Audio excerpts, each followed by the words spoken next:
GIC सिफ्टी की कक्षा 10 के प्यारे बच्चों, आपका गणित विषय की कक्षा में स्वागत है।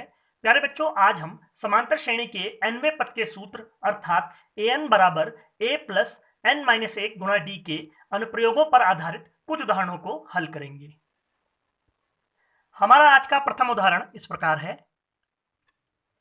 यदि किसी समांतर श्रेणी हेतु an बराबर 0 अर्थात nवां पद 0 हो, n बराबर 10 हो, a बराबर यानी कि पहला पद -18 हो, तो हमें इस श्रेणी का सारवंतर d ज्ञात करना है। यानी कि इस प्रश्न में हमें कुल पदों की संख्या दे दी है और nवां पद यानी कि एक प्रकार से देखें तो ये 10वें पद का मान दे दिया है, यह है 0, और प्रथम पद a का मान दे दिया है -18, और इन तीनों की सहायता से हमें सारवंतर d ज्ञात करना है।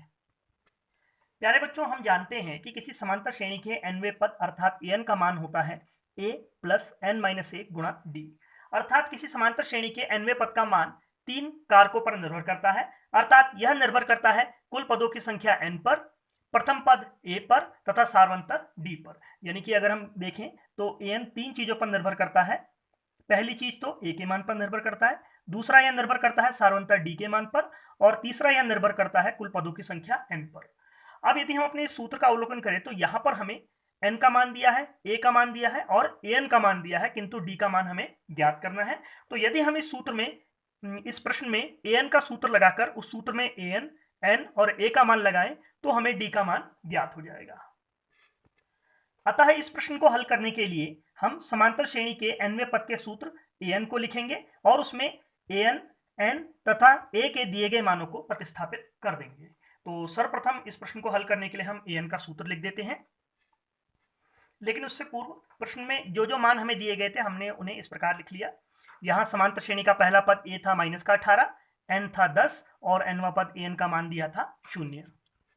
जैसा कि मैं आपको पहले भी बता चुका हूं कि किसी भी प्रश्न को हल करने में सबसे पहला स्टेप आपका यही होना चाहिए कि प्रश्न में जो भी तथ्य आपको दिए हैं उन्हें एक बार आप लिख लें, क्योंकि जब स्टेप वाइज मार्किंग होती है तो इन सब चीज़ों के भी आपको अंक मिलते हैं। प्रश्न में जो दिए गए हैं तथ्य उनको एक बार अगर आप अवश्य लिख लेंगे तो इससे जब आप मूल्यांकन के समय आपको इन चीज़ों के भी अंक मिलेंगे। तो अब हमने प्रश्न में दी गई चीज़ों को लिख लिया है। अब हम इसमें, जैसा कि अभी हमने देखा, हम इसमें सूत्र लगाएंगे an का और उसमें a, n और d के मानों को प्रतिस्थापित, a और n के मानों को प्रतिस्थापित करेंगे, जिससे हमें d का मान ज्ञात हो जाएगा। अब क्योंकि nवां पद an होता है a प्लस n माइनस एक गुणा d, अब इसमें हम an, n व a के मानों को प्रतिस्थापित करेंगे। तो an, n व a के मान प्रतिस्थापित करने पर, प्रतिस्थापित करने का मतलब इस सूत्र में मान लगाएंगे तो हमें क्या प्राप्त होगा। an के स्थान पर अगर देखें तो an का मान कितना है, an का मान है प्रश्न के अनुसार 0, तो हमने यहाँ पर an की जगह पर आ गया 0। उसके बाद है, देखिए दाएं पक्ष में a का मान कितना है -18, तो हमने -18 लग दिया। फिर प्लस n माइनस एक, अब n का मान भी था हमारे पास, n का मान था 10, तो यहाँ पे आ गया 10 माइनस एक, और गुणा d होता है, d का मान हमें ज्ञात करना, तो d का d ही रह गया। अब हम आगे से अगले चरण में हल करें तो इस प्रकार हल कर सकते हैं। 0 बराबर ये हो गया -18 प्लस 10 में से एक गया 9 और डी की गुणा करेंगे तो 9d हो जाएगा ये।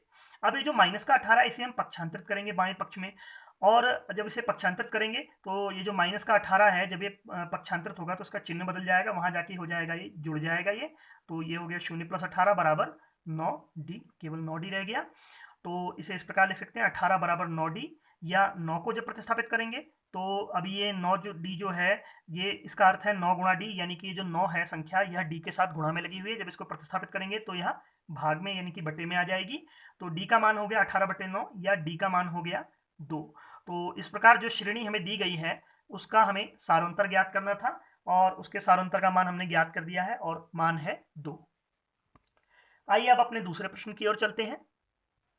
हमारा दूसरा उदाहरण इस प्रकार है।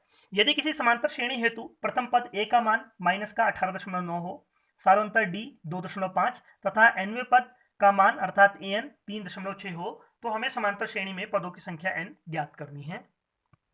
इस प्रश्न का अवलोकन करने पर यह स्पष्ट हो जा रहा है कि यहाँ पर an का मान दिया है और a और d का मान भी हमें दिया गया और हमें n का मान ज्ञात करना है।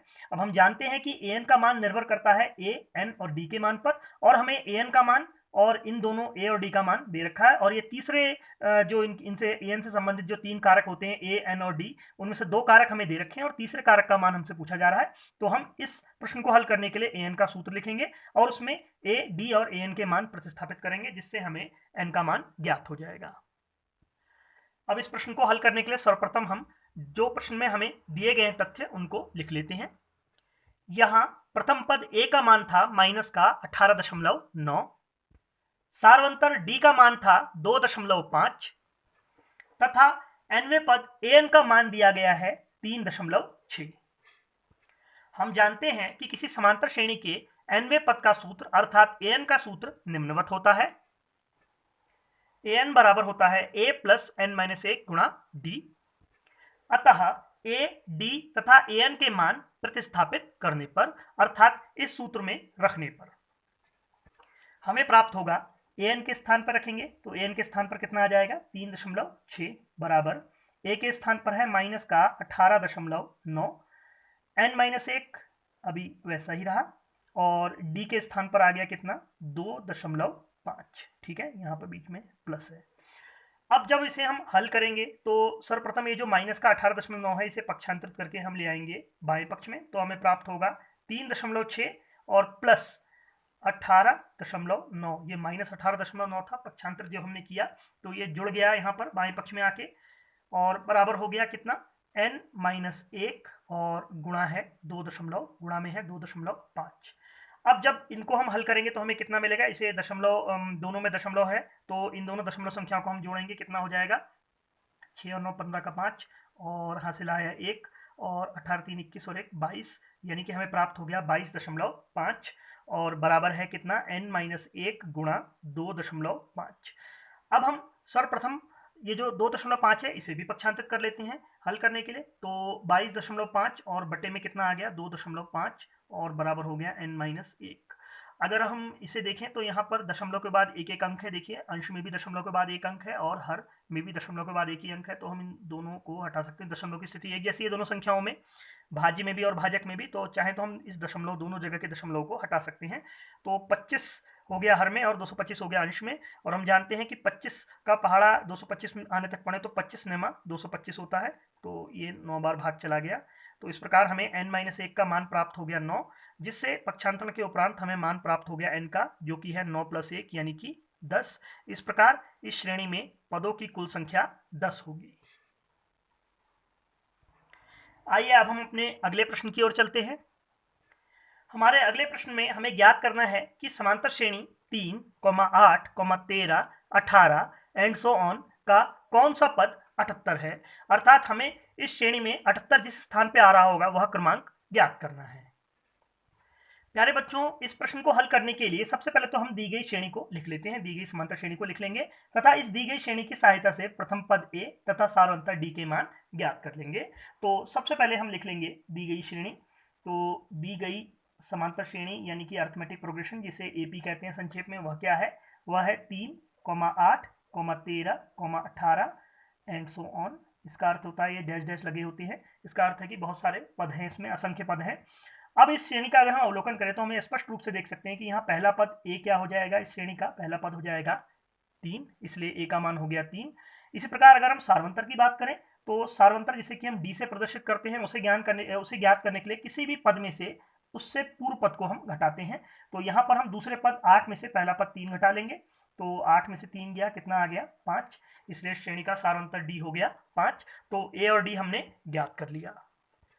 अब अगर हम अपने प्रश्न का अवलोकन करें तो हमें देख रहे हैं कि हमारा प्रश्न हमसे यह कह रहा है, यह पूछ रहा है कि हमें यह ज्ञात करना है कि कौन सा पद, इस श्रेणी का कौन सा पद 78 है, यानी कि एक तरह से हमें इस जो यह पद है 78 इसका क्रमांक ज्ञात करना है। यही जो श्रेणी है, या अगर हम आगे लिखते चले जाएं तो कहीं ना कहीं इसमें 78 आ रहा होगा और हमको बताना है कि वो कौन से नंबर पे आ रहा होगा, 78 का क्रमांक कौन सा है।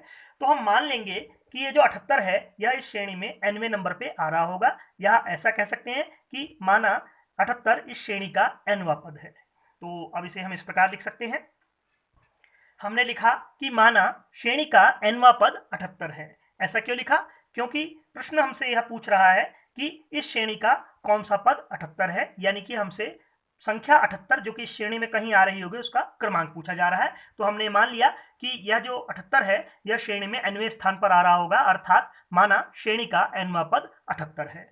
अब nवां पद 78 है तो इसे गणितीय भाषा में लिख सकते हैं कि an का मान 78 हो गया। अब nवां पद 78 है, इसका मतलब क्या हुआ, nवें पद को हम an से दिखाते हैं, यानी कि an बराबर हो गया 78। अब an का सूत्र हम सभी जानते हैं, क्या होता है an का सूत्र, अर्थात समांतर श्रेणी के nवें पद का सूत्र। समांतर श्रेणी का nवां पद होता है a प्लस n-1 गुणा d। तो अगर an का मान 78 है तो इसका अर्थ यह हुआ कि a प्लस n-1 गुणा d का मान भी कितना हो जाएगा, 78 हो जाएगा। अब यहाँ पर a का मान भी है हमारे पास और d का मान भी है, कहाँ है, हमने अभी अभी ज्ञात किया है। तो हम a और d के मान को प्रतिस्थापित कर देंगे यहाँ पर। तो a का मान लगाएंगे यहाँ पर 3 प्लस n-1 वैसा ही रहा, और d के स्थान पर कितना प्रतिस्थापित किया जाएगा, d के स्थान पर प्रतिस्थापित किया जाएगा 5, और बराबर कितना हो गया 78। ठीक है, अब ये 3 जो है इसे हम पक्षांतरित करेंगे तो हमें प्राप्त होगा n-1 गुणा 5 बराबर 78 माइनस 3, और 78 में से 3 जाता है तो कितना बचता है 75। अब हम ये जो 5 है n-1 के साथ गुणा में लगा हुआ 5, इसको प्रतिस्थापित करेंगे तो हमें प्राप्त होगा n-1 का मान 75/5, यानी कि 15 पंजे 75 से कितना आ गया, 15 आ गया।